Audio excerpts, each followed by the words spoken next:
There's a quiet house sitting in Memphis that seems totally normal until you find out whose final breath filled those walls.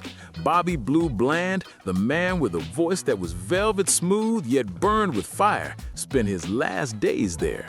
He wasn't just a blues legend, he defined the sound while the rest of the world tried to keep up. Behind those calm walls, the truth about his final days tells a story way deeper than fans ever imagined. In one of his last interviews, Bobby opened up about his first hit, his unstoppable legacy, and those early years when he drove for B.B. King himself. But he also dropped some heavy truth, talking about the pain he carried inside and the illness that slowly stole his strength at 83. Today, we're stepping into the very place where his legendary journey came to an end, and we're uncovering what really happened to one of the last true kings of the blues. Bobby Blue Bland came into this world as Robert Calvin Brooks in tiny Barrettville, Tennessee.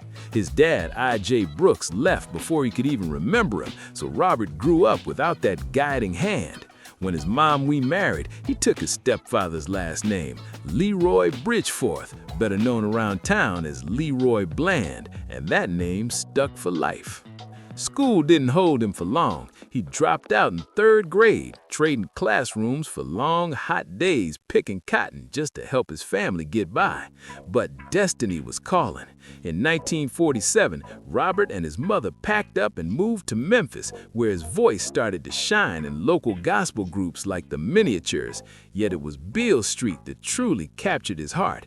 Its lights, its sounds, its wild nights pulled him in again and again, shaping the man who would soon shake the entire world of blues. Bobby roamed up and down the wild heart of Memphis, Beale Street.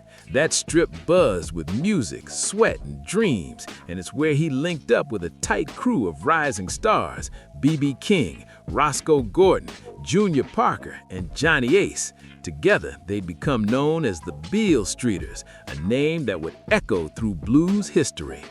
In 1951, a young Bobby Bland caught the eye of talent scout Ike Turner, who pulled him into Tough Green's house in Memphis to cut tracks for Modern Records.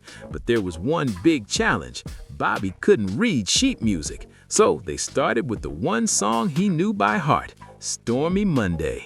That early recording never made it to the public, but years later he'd redo it and turned it into one of his most timeless hits. Ike Turner even played piano on Bobby's first 2 songs, released under the name Robert Bland, but none of those early singles from 1951 to 1952, whether with Modern or Sun Records, made much noise. Still, they had something special. The raw power in those tracks caught the ear of Duke Records, a label ready to take a chance on the young singer.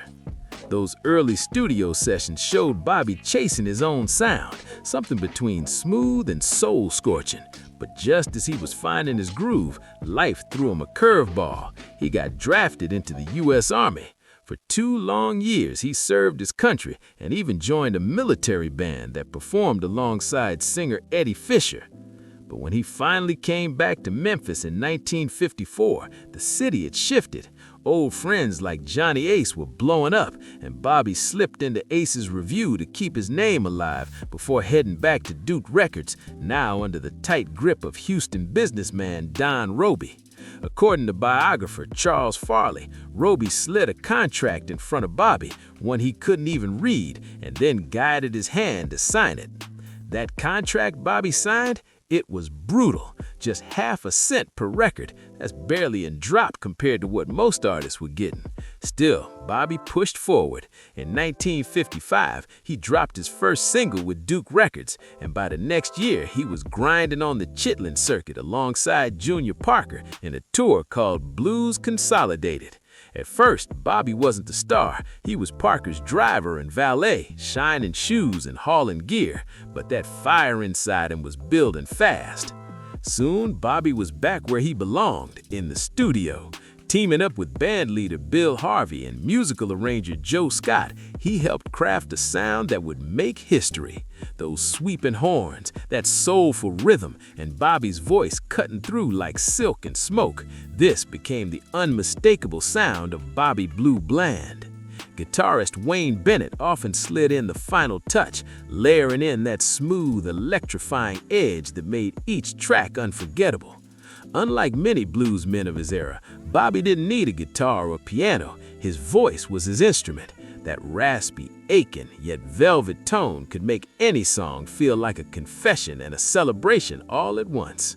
For many, their very first sight of Bobby Blue Bland came through a flickering black and white TV screen sometime around 1965. There he was, performing on the Lloyd Thaxton Show, an LA-based dance program that went way beyond the usual American bandstand vibe. It dared to mix teenage fun with real musical soul. On that famous stage, legends like Sonny and Cherry, The Byrds, James Brown, Solomon Burke, and Les McCann all performed, but that one unforgettable afternoon belonged to Bobby Blue Bland. Even through that grainy television glow, his presence hit hard. Smooth suit, commanding stance, and a voice that made people stop mid-dance and listen. That day, when Bobby Blue Bland appeared on that black and white TV, one viewer couldn't remember the exact song he sang, but the feeling stuck. His voice hit different, smooth, refined, and way more grown than anything that usually blasted through the speakers. So, for a while, that memory just drifted into the background, forgotten. But 3 years later, everything changed. One night, while tuning into UFO, the powerhouse soul station out of Amherst, New York, the listener caught a sound that stopped him cold. A wave of horns poured out of the radio, followed by a voice so silky that even B.B. King later said it was like satin. The song, Save Your Love From Me. It floated above the usual lineup of Wilson Pickett, Otis Redding, and Sam and Dave, like it didn't belong to Earth at all. This time, Bobby had his full attention. Every line he sang carried precision, grace, and emotion that didn't scream, it moved. The way he shaped each lyric, holding back just enough, made the song echo long after it ended. I wish I knew why I'm so in love with you. Those words hung in the air, almost hauntingly beautiful. Sure, Nancy Wilson had slung it, and plenty of others gave it their shot, but Bobby's version, it owned the song. There was something final about it, something that said this is how it's meant to sound. That same listener who once brushed him off now saw Bobby as one of the greats, right beside Sam Cooke, the untouchable. Suddenly, Blue wasn't just a nickname, it was a calling, a legacy written in sound. What he didn't know then was how much blood, sweat, and soul it took for Bobby Blue Bland to build that voice that could break hearts without ever raising its tone. Bobby Blue Bland spent years mastering his craft, studying every breath, every pause, every tone, until he built a voice that nobody else on earth could touch. He wasn't just singing, he was sculpting sound. All that quiet grind paid off big in the 1960s, when Bobby became one of the decade's most unstoppable R&B forces, stacking up hits and pulling in the fourth highest number of charting singles of the entire era. 3 of those songs hit #1, I Pity the Fool in 1961, That's the Way Love Is, backed with Call on Me in 1963, and his biggest crossover smash, Ain't Nothing You Can Do in 1964. Each track had that smooth burn that was pure Bobby, half heartbreak, half swagger. But here's the twist. While his peers at Motown and Stax were getting polished and packaged for the mainstream spotlight, Bobby wasn't pushed that way at all. His label knew exactly who they were aiming for, a mature, mostly female African-American audience that the big music companies barely paid attention to, but they loved him deeply. His songs weren't made for teenage dance floors, they were for grown folks who felt every lyric. Bobby didn't chase pop fame, he didn't need to. His music found the people who understood him best, and that loyalty kept him shining for decades. Through discipline, grace, and raw emotional honesty, Bobby Blue Bland became one of the most unique and respected voices in American music, a quiet giant who didn't need noise to make history. His sound wasn't a product of marketing, it was real. The warm baritone, the refined phrasing, the subtle fire in his delivery, it all came naturally. He wasn't about shouting or showing off, he was about feeling. While other blues singers leaned into rougher edges and grittier tones, Bobby admitted he never cared much for that style. He wanted smooth, he wanted soul, he wanted truth, and that's exactly what he gave the world, one velvet note at a time. Bobby Blue Bland didn't chase the loud, hard-edged blues sound like many of his peers. Instead, he leaned into something softer, something real. He built his style around quiet, pleading emotion, a humble kind of vulnerability that hit deep, especially with women.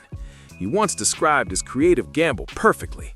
I kept wondering what would happen if I took the growl out of the blues and replaced it with some kind of mellow moan. Would people still like it or call me a traitor to the blues? It didn't take long for him to find out. Women loved it. And as Bobby put it, brother, that's all I needed to know. That smooth, emotional delivery became his signature. Music that didn't shout, but melted right into your soul. Long before anyone called him the Black Frank Sinatra, Bobby was just a young kid from Rosemark, Tennessee, a quiet town of barely 500 people sitting outside Memphis. Music found him early, thanks to a local bluesman named Mutt Piggy, who pushed him to sing wherever he could. Soon enough, young Bobby was out on street corners, performing for nickels and dimes, using his voice to chase something bigger than the small-town grind. Ironically, those early songs weren't even blues. They were hillbilly tunes he learned by listening to the Grand Ole Opry on the radio. Anything was better than another day in the cotton fields or the classroom. Bobby never made it past the 3rd grade, and he couldn't read or write his whole life, so he trusted his ears, his instincts, and that unshakable rhythm inside him. His bond with his mother was unbreakable. After his father walked out, it was just the two of them against the world. When she remarried, Bobby took his stepfather's last name, Bland, a name that would someday glow on marquees across America. But his mother had bigger dreams for her son. She refused to see him stuck picking cotton forever. In her eyes, staying in Rosemark meant staying small, and Bobby Bland was destined for so much more. When Bobby was just 17, his mother made a move that changed everything.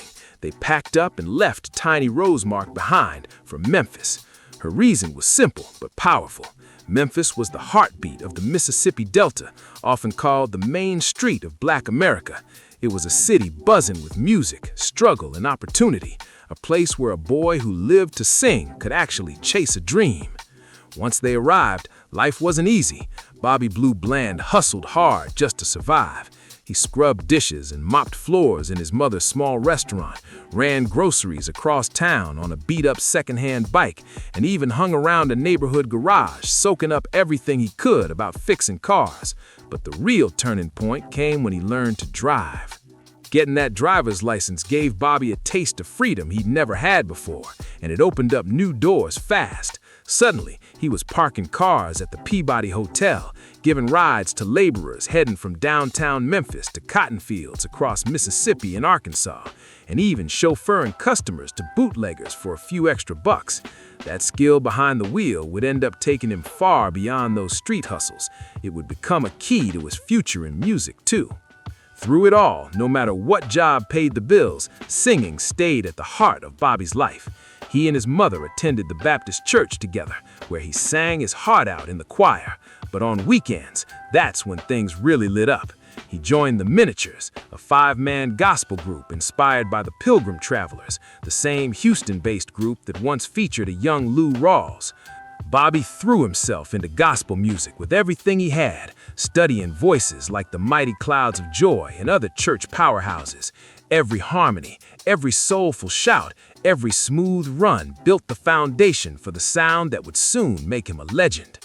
Bobby soaked up every ounce of gospel he could, the Highway QCs, the Soul Stirrers, and especially his all-time favorite, Ira Tucker with the Dixie Hummingbirds. But as he grew more confident, another sound began to call his name, the electric pull of Beale Street at night, the neon lights, the music spilling from every corner, the voices that seemed to rise straight from the heart. It was magnetic. While a lot of young men chased the raw, rough blues echoing from Beale Street's bars and Handy Park, where hopefuls like B.B. King were hustling for a shot, Bobby gravitated somewhere else entirely. He was drawn to the smoother, jazz-inspired scene, the the kind of refined city blues that spoke with class instead of grit. That was his lane. His musical idols weren't the hard-shouting bluesmen, but the sophisticated storytellers: Amos Milburn, Charles Brown, Lowell Fulson, T-Bone Walker, Louis Jordan, Nat King Cole. These were artists who moved with elegance, who made the blues sound grown, stylish, and deeply human, and they shaped Bobby's style from the ground up. It was also on Beale Street where Bobby found his crew, a loose circle of talented players who called themselves the Beale Streeters. They weren't a formal band, but more like a brotherhood, a rotating lineup that always had each other's backs on stage and in life. At different times, it included B.B. King, Johnny Ace, Roscoe Gordon, Earl Forrest, and saxophonist Adolph Duncan. That's where Bobby's lifelong bond with B.B. King truly began. King was 5 years older and already gaining fame around Memphis, and Bobby looked up to him like a big brother. He later admitted, "I idolize him and still do." Over the years, stories popped up painting Bobby as BB's valet, but BB himself called that pure myth. What really went down was something far more genuine. Two artists, two dreamers, helping each other survive those early Memphis nights while chasing the sound that would one day change American music forever. Bobby Blue Bland was never too proud to start from the bottom. He offered to help BB any way he could, driving him around, hauling equipment, whatever it took just to be close to the music. As Bobby later said, he let me hang around and get some kind of experience. That's how he learned, by being in the room, watching greatness up close and soaking it all in. He often spoke with raw honesty about those early Beale Street days. Back then, he was more of an eager outsider, hanging around the edge of the Beale Streeters, hungry for his shot. He sang whenever he could, but even he admitted he was rough, his timing shaky, his delivery unsure, and his voice still searching for its true sound. At first, he leaned hard on a high falsetto, trying to copy his hero, B.B. King, instead of finding his own groove. But Bobby wasn't the type to quit. He kept pushing until that voice became his. One of the boldest things he ever did was step onto the stage at amateur hour at the legendary Palace Theater, hosted by WDIA's own radio personality, Rufus Thomas. That crowd was no joke, the Memphis version of the Apollo. The stage was wild, packed with singers, acrobats, jugglers, comedians, and every kind of performer imaginable, all staring down an audience that didn't hesitate to throw tomatoes, or worse if you missed the mark. And just to turn the pressure up even higher, there was a character called the Lord High Executioner. The moment a performer flopped, he'd come storming out from the wings, blasting blank shots in the air to cut him off. It was chaos, and Bobby loved it. Winning meant more than pride. You got one whole dollar, but nobody, including Bobby, was there for the money. He was there for something bigger. He wanted someone in that crowd to notice him, to see that spark, and it worked. Bobby didn't just survive the Palace crowd. He won several times, earning applause and respect. Those early victories got him exactly what he was chasing, attention from the right people. Before long, he found himself in front of a microphone for real, recording his first tracks in 1950 and 1951 for small but mighty labels like Chess, Modern, and Duke. Those sessions marked the moment Bobby Blue Bland began turning hustle into history. Those first studio sessions were rough. Bobby Blue Bland usually got whatever time was left over after other artists finished recording, sneaking in at the tail end of someone else's session. The tracks sounded good, but they went nowhere commercially. Still, one man was paying attention. David J. Mattis, the sharp-eared owner of Duke Records. He saw something special in the 21-year-old singer and signed Bobby to his first recording contract in 1951. Just when it felt like his big break was finally within reach, fate hit pause. Bobby got drafted into the U.S. Army. Suddenly, the stage lights dimmed, and the dream had to wait. But even in uniform, Bobby couldn't stay away from music. By the end of his service, he joined Special Services, an integrated entertainment unit created to boost troop morale. There, he found his groove, performing songs like Nat King Cole and Charles Brown, artists whose smooth, polished sound would later shape his own style. Bobby wasn't just singing, he was studying. Every artist around him, Every tune spinning on jukeboxes, every crowd reaction became part of his education. During those military years, he soaked up the elegant touch of crooners like Tony Bennett, Billy Eckstine, and Perry Como. Their soft control and emotional balance sank deep into his own delivery, refining that voice into something powerful yet effortlessly smooth. By the time he returned home, Bobby Blue Bland wasn't just another blues man. He was becoming the voice that would define soul-infused blues for generations. He wasn't imitating anymore. He was evolving into his own sound, silky, soulful, and unmistakably bland. When he stepped back into Memphis in 1955, he jumped straight into the scene like he never left. The smoky clubs, the long nights, the fire of live performance, it all came rushing back. His first big opportunity came from his old friend Junior Parker, who was now running his own successful band, the Blue Flames. Bobby joined up not as a headliner, but in supporting role, grinding quietly, waiting for his moment to shine. He knew that if he stayed the course, his voice would soon take center stage, and this time, the world would have no choice but to listen. Bobby Blue Bland did it all. He drove the car, carried the gear, set up the equipment, and opened the shows. Whatever needed doing, he handled it without complaint. He and Junior Parker hit the road in 1956 with their powerhouse revue, Blues Consolidated, touring the Chitlin Circuit, that tough but vital network of black-owned venues across the South where black artists could perform safely for black audiences who truly got the music. Bland stayed loyal to Parker until 1961, before finally stepping out on his own, taking the Blue Flames with him as his backing band. Both men were recording for Duke Records at the time, and both had to answer to the label's intimidating boss, Don Robey. Robey wasn't just a businessman, he was a force of nature, ruthless, commanding, and always in control.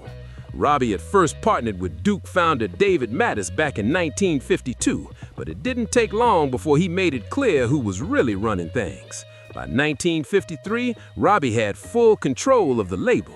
According to one long circulating story, during the buyout talks, he put a pistol right on the table in front of Mattis, his way of saying there'd be no argument.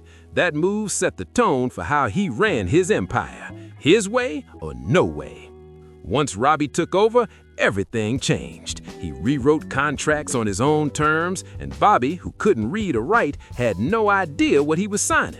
Robey literally guided his hand across the paper, locking him into a deal that paid just half a cent per record when the industry standard was around 2 cents. It was a hard hit for a rising star, but Bobby didn't complain. He just kept pushing forward. Robey also had a reputation for snatching up song rights by shady means, taking the writing credits under the fake name Dedrick Malone so he could pocket the publishing royalties for himself. Most artists would have been furious, but Bobby's loyalty ran deep. When he was asked later about Robey's heavy-handed tactics, he stayed cool and surprisingly forgiving.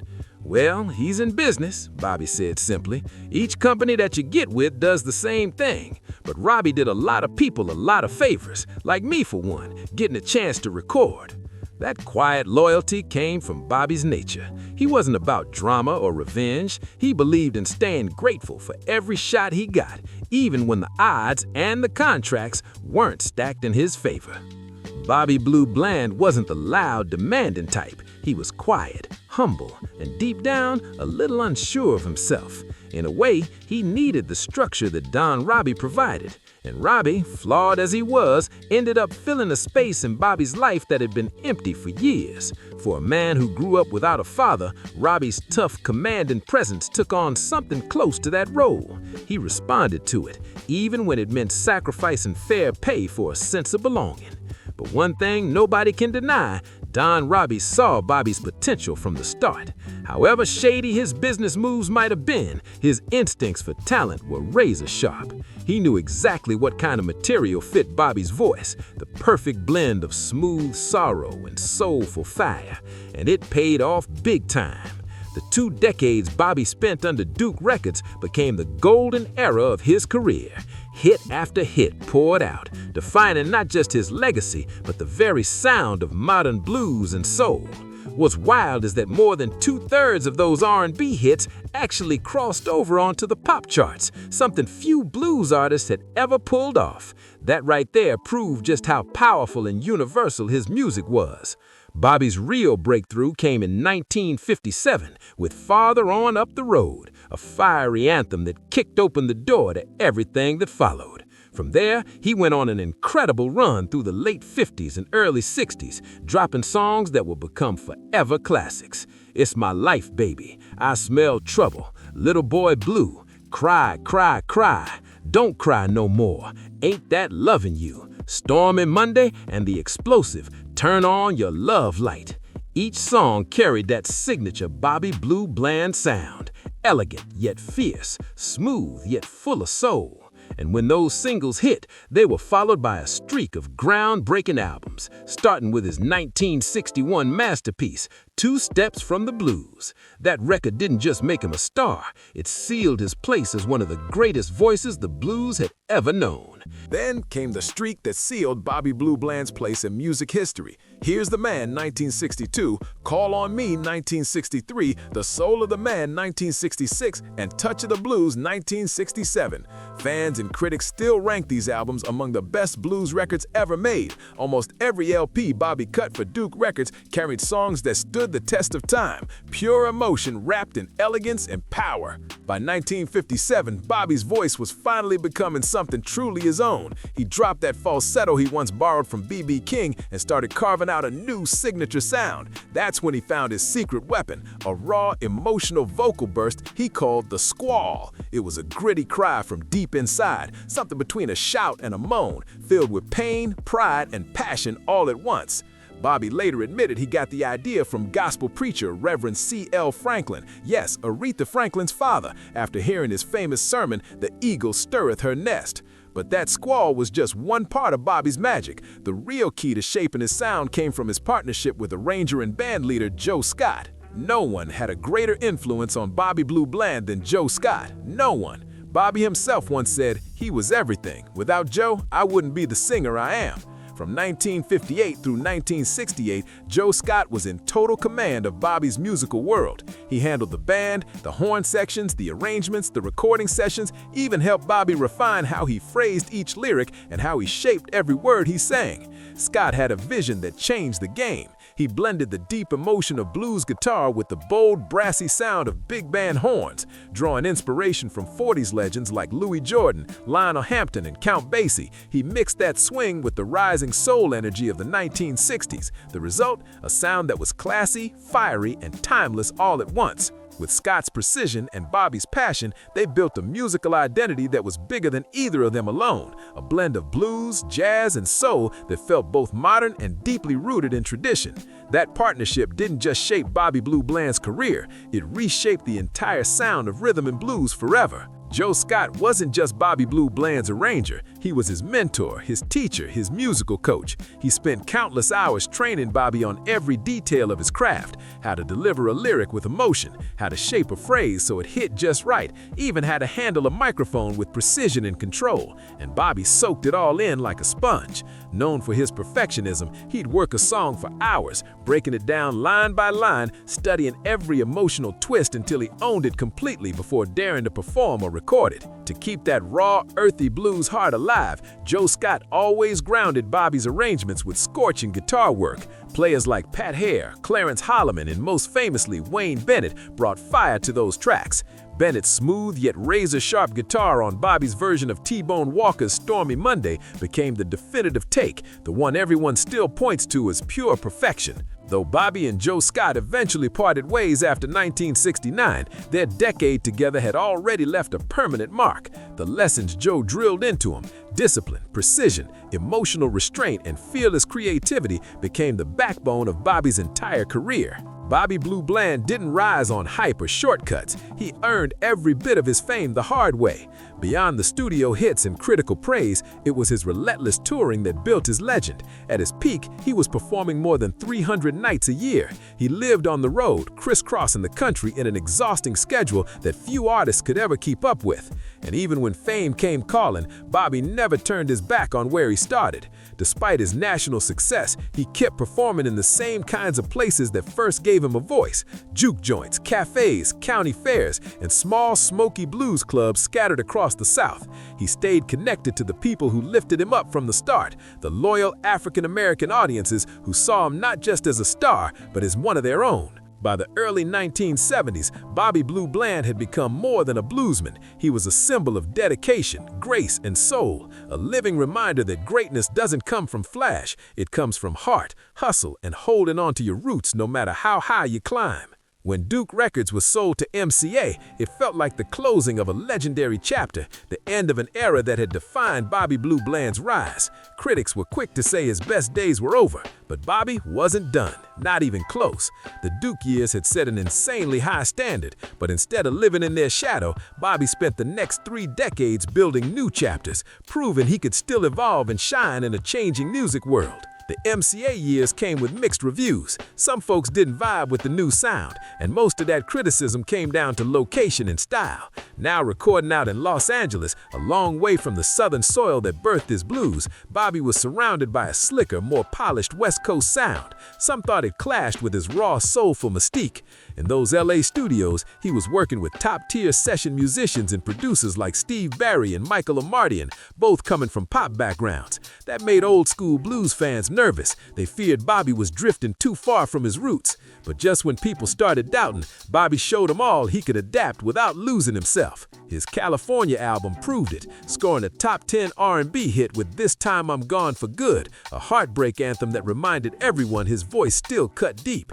Then came the follow-up album, Dreamer, which delivered another hit, I Wouldn't Treat a Dog the Way You Treated Me, climbing into the R&B top 5. The sound might have been smoother, but the feeling was still pure Bobby Blue Bland, soulful, wounded, and rich with emotion. Thanks to MCA's wider reach, Bobby's music finally began crossing into new spaces, reaching audiences far beyond his long, loyal black fan base. Suddenly, new listeners were discovering the man behind that velvet voice. And one of the era's brightest highlights came when he reunited with his lifelong friend B.B. King. The two legends came together for 2 celebrated projects. First, the studio album, Together for the First Time, and then a live recording from their unforgettable Coconut Grove performance in Los Angeles. It was like watching history come full circle. 2 kings of the blues, back on stage side by side, reminding the world where the soul of this music truly came from. By 1985, Bobby found his final musical home with Malaco Records in Jackson, Mississippi. He stayed there for the next 18 years, his longest run with any label. And from that base, he proved that even as times changed, his voice, his class, and his soul never lost their shine. Unlike MCA, Malaco Records knew exactly who Bobby Blue Bland was and who he spoke to, the loyal black Southern audience that had lifted him from the very start. The label wasn't chasing mainstream trends. It was focused on soul, community, and authenticity. For Bobby, that meant everything. Malaco gave him what he'd been missing for years: creative freedom, stability, and that warm family vibe that reminded him of his early Duke Records days. Malaco had a family atmosphere like Duke used to have, he once said, grateful for the space to feed both his music and his spirit. And Bobby paid that faith back tenfold with some of the best late career work any blues vocalist ever recorded. Over nearly 2 decades, he released a dozen albums under Malaco and earned 7 Grammy nominations for his powerful, soulful performances. One major standout was Midnight Run 1990, a masterpiece that stayed on the R&B charts for over 18 months. That record proved Bobby hadn't lost a single ounce of his magic. His voice still carried that same raw honesty and storyteller's grace that made him a legend in the first place. In his later years, Bobby Blue Bland lived a simple, grounded life, far removed from the glitz people might have imagined for the Black Frank Sinatra. His house sat quietly in Germantown, a peaceful suburb just outside Memphis. The house wasn't huge or flashy. It was warm, calm, and filled with love. Soft lights, warm earth tones, and family photographs carefully placed on the walls told the real story of his life, the people he loved, the roads he traveled, and the moments that defined him. There was no showbiz extravagance inside that house. Bobby preferred comfort over luxury. A well-worn recliner sat perfectly in front of his favorite records where he'd listen and reminisce about a lifetime of music. The kitchen was neat and simple. He liked easy, home-cooked meals, and his bedroom stayed spotless, glowing with morning light that poured through wide windows. Everything about his space reflected who he truly was, humble, thoughtful, and full of quiet pride. Even in those later years, Bobby's lifestyle stayed understated, but his legacy, that was pure royalty. Every note he ever sang, every crowd he ever moved, and every song he ever poured his heart into made sure his voice would never fade away. Bobby Blue Bland started every day with peace and purpose. He'd rise early, pour himself a quiet morning, and let gospel or Nat King Cole fill the house with warmth. Most days, you could find him sitting on the screened back porch, looking out over his calm yard, just breathing, thinking, being. Visitors said he still carried that same grace he showed on stage, only now it moved at a gentler, slower rhythm. He didn't chase the spotlight anymore. He'd earned his rest. Aside from a few special shows, he chose family, comfort, and the simple rhythm of home. On June 23, 2013, in Germantown, Tennessee, Bobby Blue Bland passed away from congestive heart failure. He was 83 years old. The world lost a giant that day, but what he left behind will never fade. Through decades of music, he carried himself with humility and class, staying true to his roots even as his voice reached across generations and genres. And near the end of his life, Bobby said something that summed him up perfectly. "I'd like to be remembered as just a good old country boy that did his best to give them something to listen to help them through a lot of sad moments, happy moments, whatever." It was a humble wish from a man whose voice had done exactly that, comforted, healed, and inspired millions. Bobby Blue Bland wasn't just a singer, he was a feeling, a bridge between sorrow and joy, between the past and forever. His sound still echoes wherever the blues are played, and his spirit still lives in every note of soul music today. If Bobby's story moved you, don't forget to like, subscribe, share, and drop a comment below. Keep his legacy alive, because the blues never die, and neither does the voice of Bobby Blue Bland.